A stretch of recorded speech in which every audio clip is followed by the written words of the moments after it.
Onto this now. President Cyril Ramaphosa is set to deliver his State of the Nation address on Thursday. The country's economic health, the state of Eskom and corruption are likely to top his agenda. Today we gaze at the crystal ball to find out what the president may prioritize during his Sona speech and what progress has been made perhaps since his last State of the Nation address. And to help us do that is ENCA's political editor, Vuyo Mvoko, who joins me now. Vuyo, good morning to you. And the president focused much of his attention on Eskom because it was a crisis at the time. Still is a crisis, at least the one positive. Deeper crisis right now, actually. The one positive is that a CEO has been appointed. But has there been any other progress beyond the appointment of the CEO? Well, there isn't, because look where we are. He's asked for, what, 18 months to sort things out. So we are, in fact, in a much deeper crisis than we were a year ago. I mean, when he delivered his State of the Nation address. So I know it's a phrase we probably use more often, but there's never been, this has to be his most important speech, because it's going to give a sense as to whether he is indeed on top of things. He can't keep on making promises and asking for more time, patience, and so on, because that he has actually been given. You know, the honeymoon is almost over. He has to deliver or,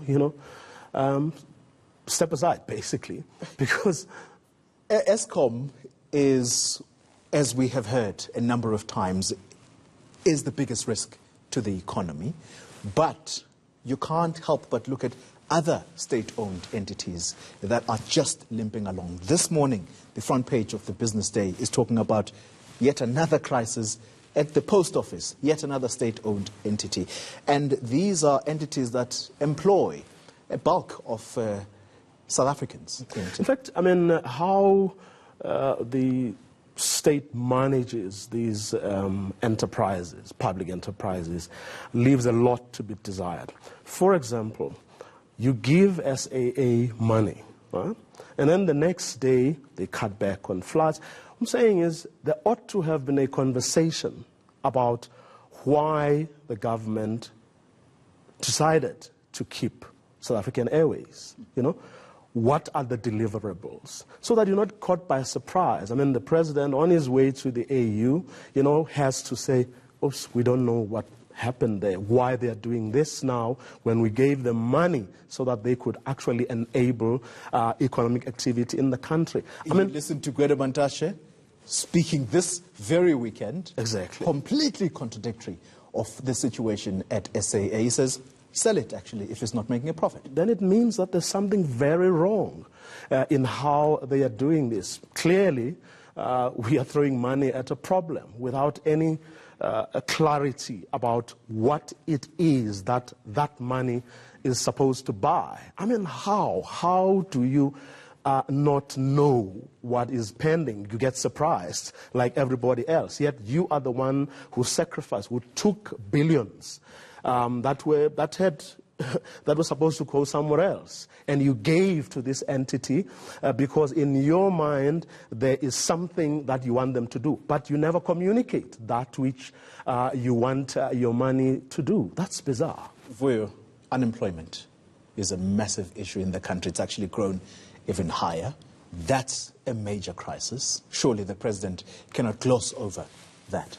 Record high unemployment levels. It's been a big headache. It's been going on, though, for a while. And I'm sure if there were solutions to the problem, I'm sure those would have been implemented right now. I don't know what is going to, pull out of his head, but I'm afraid we're probably going to hear more of the same. And if you've been listening to him, he keeps on saying, but we can't give up. We have to keep hoping. He has to give the message of hope, because that things will get better eventually. The question, of course, is when, and whether on Thursday he will say the sort of things that will indeed give people hope. But right now, as things stand, there's not a great deal to hope for.